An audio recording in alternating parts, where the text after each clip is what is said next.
Assalamualaikum dan salam sejahtera. Kami merupakan pelajar daripada kursus Budaya Keusahawanan Grup Q akan membentangkan topik SSR berkaitan dengan kesihatan mental remaja. Faktor tekanan mental dalam kalangan remaja. Terdapat 3 faktor tekanan mental dalam kalangan remaja. Yang pertamanya ialah kurang perhatian, masalah percintaan dan juga perkembangan media sosial. Faktor yang pertama iaitu kurang perhatian. Ibu bapa terlalu sibuk bekerja sehingga mula mengabaikan anak-anak mereka. Masa yang diluangkan bersama anak-anak semakin berkurangan. Ini membuatkan para remaja berasa mereka tidak dihargai dan terabai. Perasaan terabai, kurang kasih sayang dan perhatian akan membawa kepada masalah kesihatan mental. Bukan itu sahaja, ia juga akan membawa kepada masalah sosial jika ianya berlarutan. Bagi faktor tekanan mental dalam kalangan remaja yang kedua iaitu masalah percintaan. Terdapat juga kes kemurungan yang berpunca daripada masalah percintaan dalam kalangan remaja. Kebanyakan percintaan remaja tidak bertahan melebihi tempoh persekolahan. Hubungan yang disebut sebagai cinta monyet ini juga mampu merosakkan emosi remaja jika tidak ditangani dengan sebaik-baiknya. Okey, khususnya perkembangan media sosial juga merupakan faktor tekanan mental dalam kalangan remaja. Contoh aplikasi media sosial adalah seperti Facebook, Instagram dan Twitter, di mana ia menjadi suatu medium wajib bagi remaja kini. Remaja kini mula membandingkan kehidupan mereka dengan individu popular yang lain.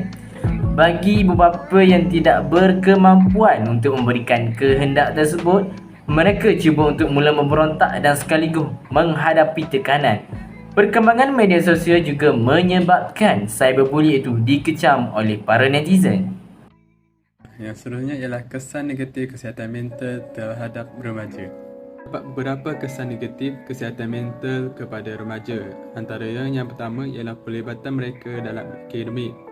Kebanyakan institusi akademik di seluruh dunia menyatakan bahawa pelajar atau golongan remaja ini yang mengalami masalah kesihatan mental, mereka ini akan cenderung untuk mengambil bahagian dalam akademik mereka kurang.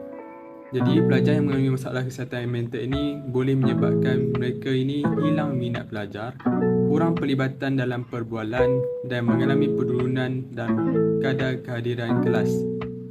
Pelajar yang bergelut dengan kemurungan atau kebimbangan mungkin tidak mahu mengambil bahagian dalam perbincangan atau kuliah kelas. Pelajar sedemikian mungkin mengalami kemerosotan besar dalam pelibatan dalam tempoh yang singkat. Gejala penarikan diri yang disebutkan tadi mungkin merupakan petunjuk bahawa pelajar tersebut mempunyai masalah kesihatan mental yang mendasari.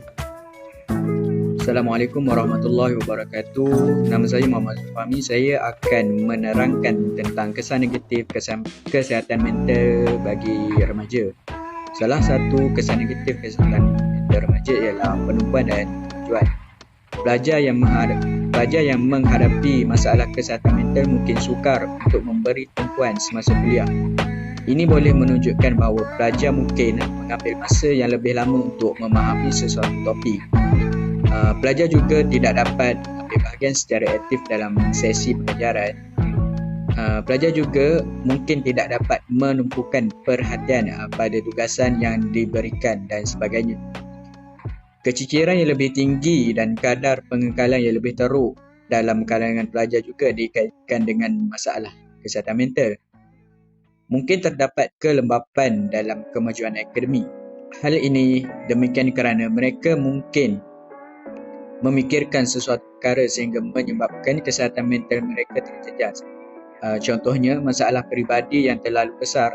Oleh itu, kesihatan mental akan terjejas sehingga menyebabkan mereka sukar untuk menumpukan perhatian semasa kuliah dan kemajuan mereka dalam akademik juga akan terjejas.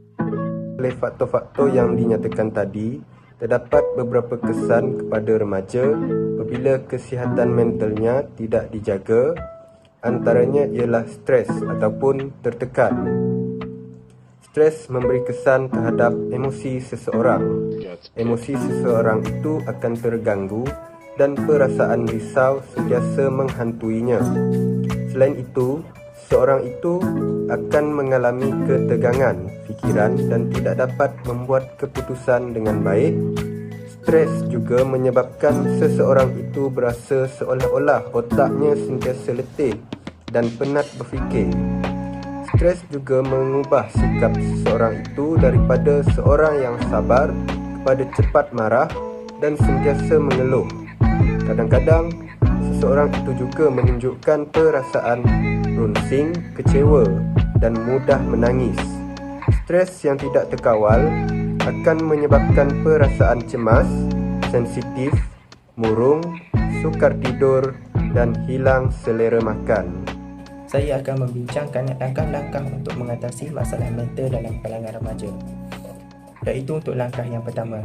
Sebelum itu, kita sedia maklum yang punca yang menjadi masalah mental dalam kalangan remaja ini melibatkan punca dalaman dan juga punca luaran. Sama ada yang melibatkan ahli keluarga, rakan-rakan ataupun orang sekeliling. Oleh itu, langkah yang pertama yang boleh diambil adalah dengan meluangkan masa untuk diri sendiri.